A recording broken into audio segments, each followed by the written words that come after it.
Vigotel Mobile presents Allied Bank Pakistan versus West Indies 2025 series test from Multan. जी guys, Pakistan versus West Indies की series 17 जनवरी से लेकर 21 जनवरी तक मुल्तान में खेली जाएगी। उसको लेकर पाकिस्तान ने अपना बम ब्लास्ट जो है स्क्वाड 11 रुकनी स्क्वाड जो है वो उसका अनाउंस कर दिया है। जी गाइस, बहुत बड़े बड़े नाम जो है आपके स्क्वाड में नज़र नहीं आएंगे, लेकिन उससे भी बढ़कर कुछ प्लेयर्स हैं जो को आपको नज़र आएंगे और कुछ पर्चियां भी हैं जो कि देखते हैं जी कौन कौन है। So without wasting time squad का जो है वो आपको जो पीसीबी ने ऐलान किया वो आपको बताता हूँ। उससे पहले वीडियो को स्टार्ट करने से पहले चैनल पर पहले मतलब मजीद अपडेटेड रहना चाहते हैं तक सब्सक्राइब कर दें और घंटी का बेल आइकन को बटन जो है वो भी खटखटा दें।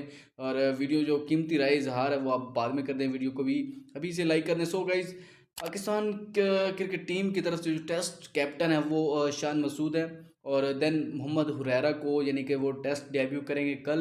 और क्योंकि आपको पता है साइम अयूब जो है वो इंजर हो चुके हैं बदकिस्मती से। और सो नेक्स्ट चलते हैं जी, बाबर आजम हैं और कामरान गुलाम साहब हैं और सऊद शकील हैं, मोहम्मद रिजवान विकेट कीपर हैं, गुड सलमान अली आगा भी हैं, Sajid Khan spinner welcome back from Pakistan, Noman Ali वो भी spinner welcome back, Khurram Shahzad हैं जी, इब्रार अहमद हैं। जी गाइस, पाकिस्तान क्रिकेट टीम की तरफ से ये जो स्क्वाड 11 रुकनी अनाउंस किया गया इसमें सिर्फ और सिर्फ एक फास्ट बॉलर है और वो भी कोई नामवर नहीं कह सकते जिसके पास यानी कि टेस्ट का बहुत ज़्यादा एक्सपीरियंस हो। खुरम शहजाद फास्ट बॉलर हैं और बाकी 3 स्पिनर है, इब्रार अहमद, नुमान अली और साजिद खान। सो गाइज, ये था जी पाकिस्तान का जो है वो टेस्ट स्क्वाड। और लेट्स सी के क्या होता है Pakistan versus West Indies series कल से जो शुरू हो रही है।